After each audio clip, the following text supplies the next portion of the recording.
Guys, behind me is the 992 911 Sport Classic. This car might be the coolest, might be the rarest, and honestly is probably the best all-around Porsche 911 currently on the market, or kind of from the current generation, because it is very, very hard to get. But today we're going to go for a drive. We're going to talk about what it's like to drive, how it is compared to other 911 models, and what I genuinely think about it. And I don't know, this might be the best 992 currently out there. So we are currently driving the 992 911 Sport Classic.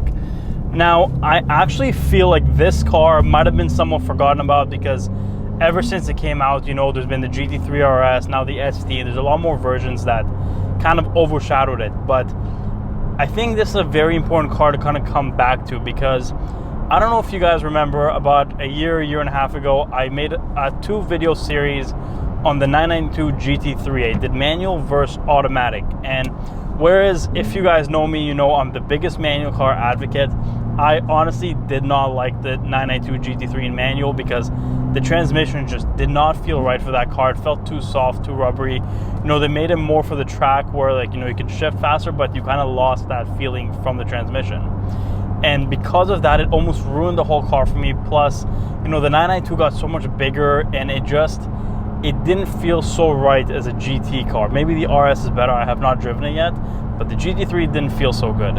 Obviously, the ST came out, and I'm pretty excited about that car, but that's not here yet, so I can't try it out. What we have left with the car that I think keeps some hope for the 992 generation 911 is this right here. This is the Sport Classic. Now, what's unique about the Sport Classic is it's the type of car that has never really been done before by Porsche, because, you know, they always have their GT series, their Carrera series, the Targas, the Turbos, and certain special editions kind of take that car and tweak it a little bit to make it a special edition. This car offers you kind of a best of all worlds combination, where you get the turbo engine, so the 3.7 liter, it's a little bit detuned, so it's 550 horsepower, which is still a lot more than the GT3. But then instead of the all-wheel drive you get from the turbo, they give you a rear-wheel drive and a manual transmission. And that kind of gives you a lot more of an engaging car than a turbo. You know, a turbo is a great car, but it's probably not the most exciting car to drive because it's just too easy. You don't feel like you're doing anything yourself. In this car, you get the rear-wheel drive, you get to roll your own gears, and you get that turbo power, and oh my God, is that power there. I mean, for a manual transmission car, it's exactly what you want. Now, the other problem I had with the GT3 is that the car just feels too big for it to be a nimble track car. So why don't you use the platform of the 992, which is already so big, for something that it would be good for, which this is. This might be the most comfortable 911 I've ever driven. This is so quiet inside unless you push it. The only thing you really hear is exhaust. It pops and everything, but it's so drivable but so engaging at the same time. You don't have to give up any comfort to kind of get the enjoyment of the car. And I'm normally a big fan of carbon buckets, but with the personality of this car, these comfort seats work. Not only do they work, man, these comfort seats are nice. You get the houndstooth interior. This car specifically has the brown leather. A lot of them I think have the black one too, but most of them that I've seen are brown. You get this really cool wood trimming. Everything on the car just feels expensive. The dials look different than a regular 992. It just feels like you're in something special, but the driving experience is so much different than any other 911 you can possibly buy. So, like I said, no other special edition Porsche has ever really been a different car than something else. You know, even the Speedsters or GT3 RSs, all that. This is the most different a special edition car has been. The previous Sport Classic, which was the 997, was honestly just a Carrera S with like the power upgrade package and, you know, different body kit and stuff. So it's very easily like redone if you just take a Carrera S. This is so special, and I think it's going to age even better.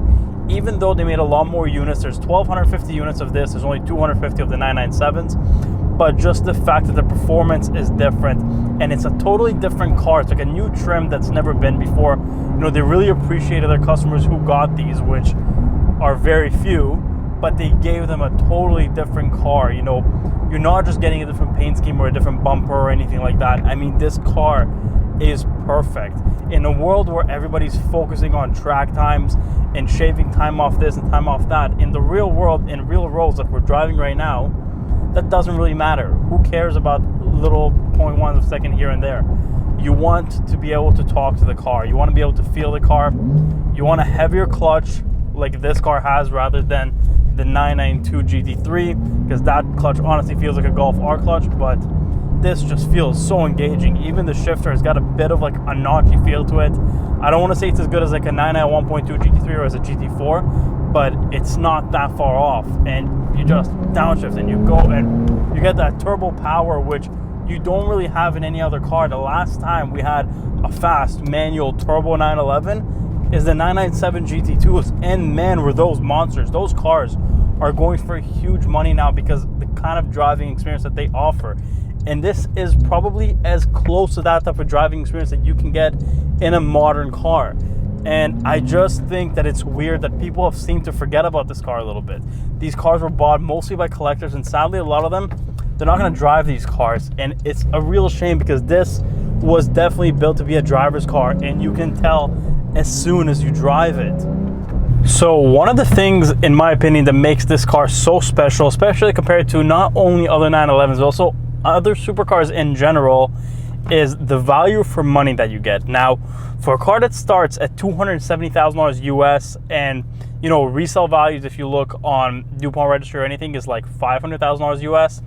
You know, it's kind of hard to say value for money, but with a lot of supercars, you either get performance or you get luxury or you get comfort. You know, it's very rare to find a package deal. When you find a package deal, it would be something normally like an Aston Martin DBS or a Bentley, but to be fair, those are not the most engaging cars. Yes, they're fast, but they're definitely not the most interesting or rare or hold their value at all.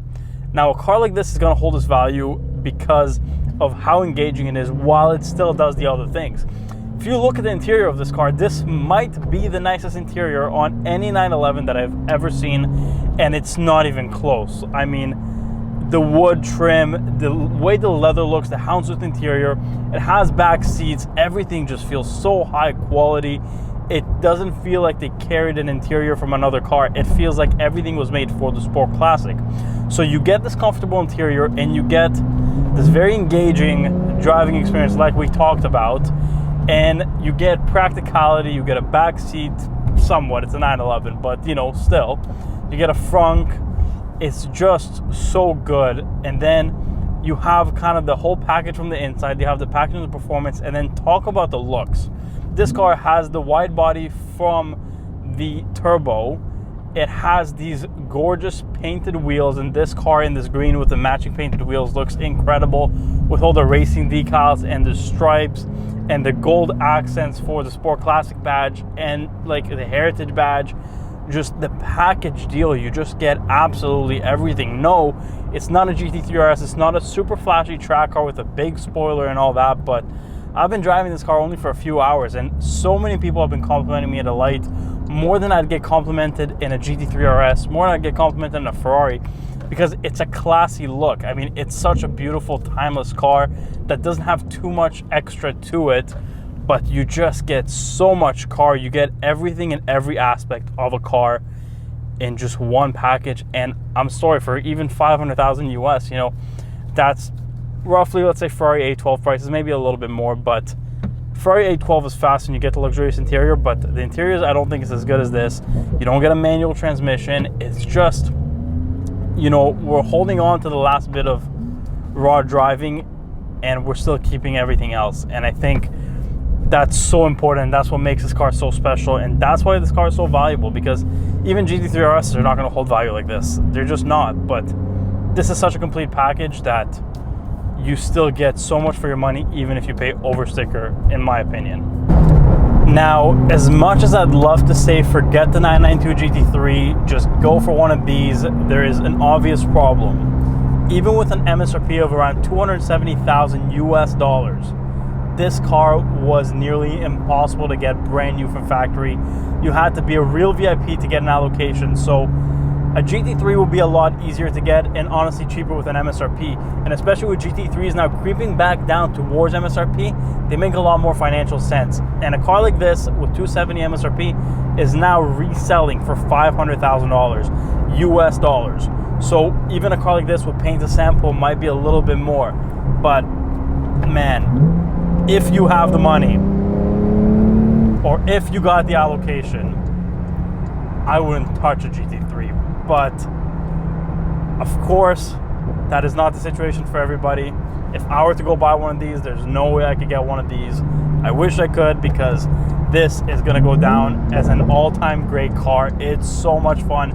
It's so engaging. It's back to the basics. It's back to a lot of power, rear-wheel drive, and a manual transmission, and just you going at it.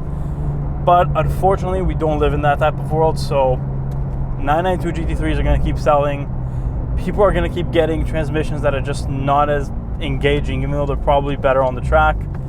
I just really hope we're gonna keep getting these types of cars from Porsche. Cars are more about driver involvement and less about track times, and just back to old school cars.